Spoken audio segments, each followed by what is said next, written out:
अवसर पर अपनी ओजस्वी वाणी तथा बहुमोल विचारों से हमें उपकृत करें।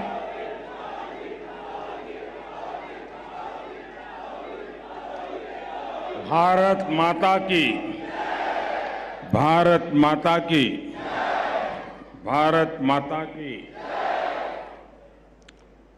रेल्वेच्या क्षेत्रात मोठी क्रांती होते।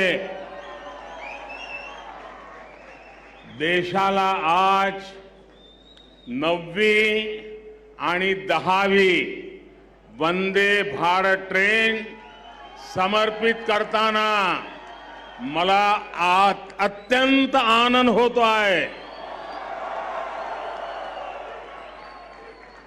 महाराष्ट्र के मुख्यमंत्री श्रीमान एकनाथ जी, उप मुख्यमंत्री देवेंद्र जी, मंत्रिमंडल के मेरे साथीगण, महाराष्ट्र के मंत्रीगण, सभी सांसदगण, विधायकगण, अन्य सभी महानुभाव, भाइयों और बहनों, आज का दिन भारतीय रेल के लिए, विशेष रूप से मुंबई और महाराष्ट्र की आधुनिक कनेक्टिविटी के लिए बहुत बड़ा है। आज पहली बार एक साथ 2 वंदे भारत ट्रेनें शुरू हुई है। ये वंदे भारत ट्रेनें मुंबई और पुणे जैसे देश के आर्थिक सेंटर्स को हमारे आस्था के बड़े केंद्रों से जोड़ेंगी। इससे कॉलेज आने जाने वाले, ऑफिस और बिजनेस के लिए आने जाने वाले, किसानों और श्रद्धालुओं सभी को सुविधा होगी। ये महाराष्ट्र में पर्यटन और तीर्थ यात्रा को बहुत अधिक बढ़ावा देने वाली है। शिरडी में साईं बाबा का दर्शन करना हो, नासिक स्थित रामकुंड जाना हो, त्र्यंबकेश्वर और पंचवटी क्षेत्र का दर्शन करना हो, नई वंदे भारत ट्रेन, ये सब बहुत आसान होने वाला है। इसी प्रकार मुंबई सोलापुर वंदे भारत ट्रेन से पंढरपुर के विठ्ठल रखुमाई, सोलापुर के सिद्धेश्वर मंदिर, अक्कलकोट के स्वामी समर्थ या फिर आई तुलजा भवानी के दर्शन अब सबके लिए और सुलभ हो जाएंगे। और मुझे पता है कि जब वंदे भारत ट्रेन सह्याद्री घाट से गुजरे थी तो लोगों को प्राकृतिक सुंदरता का कितना दिव्य अनुभव होने वाला। वंदे भारत ट्रेन आज के आधुनिक होते हुए भारत की बहुत ही शानदार तस्वीर है। ये भारत की स्पीड, भारत के स्केल दोनों का प्रतिबिंब है। आप देख रहे हैं कि कितनी तेजी से देश वंदे भारत ट्रेन लॉन्च कर रहा है। अभी तक 10 ऐसी ट्रेनें देश भर में चलनी शुरू हो चुकी है। आज देश के 17 राज्यों के 108 जिले वंदे भारत एक्सप्रेस से कनेक्ट हो चुके हैं। मुझे याद है एक जमाना था जब सांसद चिट्ठी लिखा करते थे कि हमारे क्षेत्र में स्टेशन पर ट्रेन को रुकने का कोई प्रबंध कीजिए, 1-2 मिनट का स्टॉपेज दे दीजिए। अब देश भर के सांसद जब भी मिलते हैं तो यही दबाव डालते, यही मांग करते हैं कि हमारे यहां भी वंदे भारत ट्रेन चला दीजिए। एक क्रेज है आज वंदे भारत ट्रेनों का।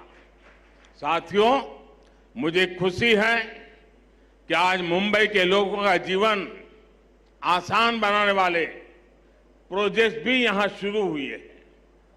आज जिस एलिवेटेड कॉरिडोर का लोकार्पण हुआ है वो मुंबई में ईस्ट वेस्ट कनेक्टिविटी की जरूरत को पूरा करेगा। मुंबई के लोगों को बहुत दिन से इसका इंतजार था।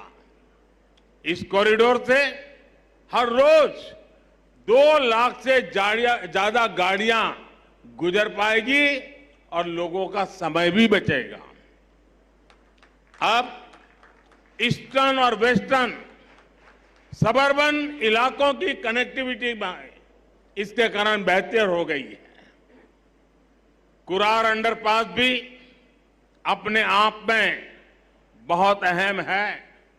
मैं मुंबईकरों को इन परियोजनाओं के पूरा होने पर विशेष बधाई दूंगा। साथियों, 21वीं सदी के भारत को बहुत तेजी से अपने पब्लिक ट्रांसपोर्ट सिस्टम को सुधारना ही होगा।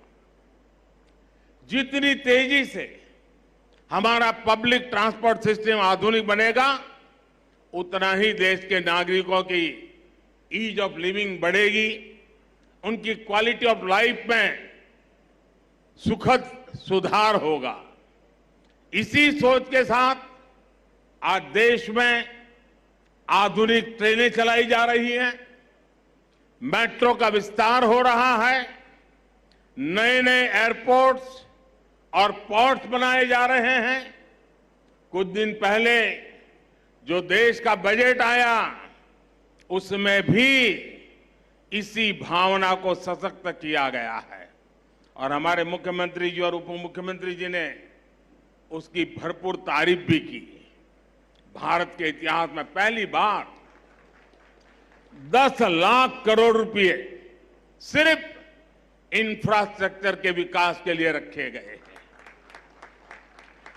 ये 9 साल की तुलना में 5 गुना ज्यादा है। इसमें भी रेलवे का हिस्सा लगभग 2.5 लाख करोड़ रुपए का है। महाराष्ट्र के लिए भी रेल बजट में ऐतिहासिक वृद्धि हुई है। मुझे विश्वास है कि डबल इंजन सरकार के डबल प्रयासों से महाराष्ट्र में कनेक्टिविटी और तेजी से आधुनिक बनेगी। साथियों, इंफ्रास्ट्रक्चर पर निवेश किया गया हर रुपया नए रोजगार की संभावनाएं बनाता है। इसमें जो सीमेंट लगता है, बालू लगता है, लोहा लगता है, निर्माण में मशीनें लगती हैं, इनसे जुड़ी हर इंडस्ट्री को बल मिलता है। इससे बिजनेस करने वाले मिडिल क्लास को भी लाभ होता है, गरीब को रोजगार मिलता है। इससे इंजीनियरों को रोजगार मिलता है, श्रमिकों को रोजगार मिलता है। यानी इंफ्रास्ट्रक्चर जब बनता है तब भी सबकी कमाई होती है और जब तैयार होता है तो वो नए उद्योगों, नए बिजनेस के रास्ते खोलता है। भाइयों और बहनों, इस बार के बजट में मध्यम वर्ग को कैसे मजबूती दी गई है, इस बारे में मैं मुंबई के लोगों को विशेष तौर पर बताना चाहता हूं। चाहे सैलरीड क्लास हो या व्यापार कारोबार से कमाने वाला मध्यम वर्ग, दोनों को इस बजट ने खुश किया है। आप देखिए 2014 से पहले तक क्या हाल था। जो भी व्यक्ति साल में 2 लाख रुपए ज्यादा कमाता था उस पर टैक्स लग जाता था। भाजपा सरकार ने पहले 5 लाख रुपए तक की कमाई पर टैक्स में छूट दी और इस बजट में इसे 7 लाख रुपए तक पहुंचा दिया। आज जिस कमाई पर मिडिल क्लास परिवार का टैक्स 0 है, उस पर यूपीए सरकार 20% टैक्स लेती थी।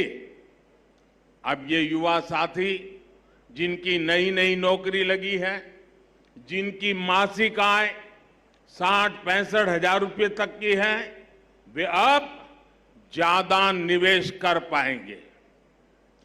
गरीब और मध्यम वर्ग के हित में काम करने वाली सरकार ऐसे ही निर्णय लेती है।